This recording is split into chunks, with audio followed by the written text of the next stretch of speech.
ये तो बोले सत्यम सोचम दयादानम मेक भक्तम तु भोजनम वर्षा विधि स्त्रिया कार्य तेन पुत्रोति निर्मला।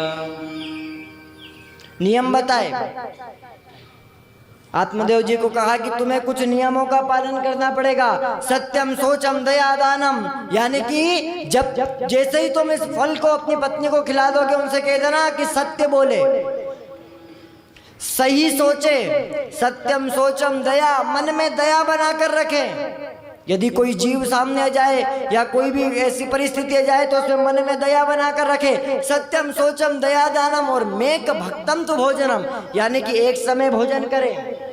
ऐसा नहीं कि दिन में 4-4 बार भोजन कर रहे हैं, एक समय भोजन करे।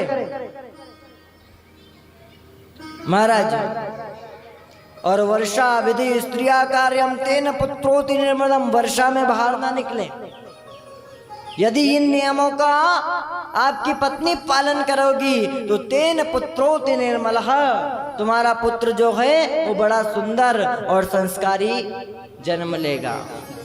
अब महाराज आत्मदेव जी तो नाचते गाते कूदते हुए अपने घर पहुंचे और आवाज लगा रहे, अरे धुंधली देवी सुनती हो, ओ धुंधली देवी सुनती हो, आज हम आपके लिए कुछ खास चीज लेकर आए हैं। अब धुंधली देवी तो बड़ी खुश हुई कि लगता है आज कोई बड़े राजा के यहाँ पूजा करी, कोई सोने की चीज लेके आए हैं। अरे धुंधली देवी जो काम कर रही थी, काम को छोड़ा और तुरंत पतिदेव की शरण में आ गई। अच्छा, धुंधली देवी जब आत्मदेव बाहर रहते थे, जब तो बड़ी लड़ती थी, और जैसे ही आत्मदेव घर पे आते थे ना, तो ऐसी सती सावित्री बन के बैठ जाती जैसे यही सती का दूसरा रूप है।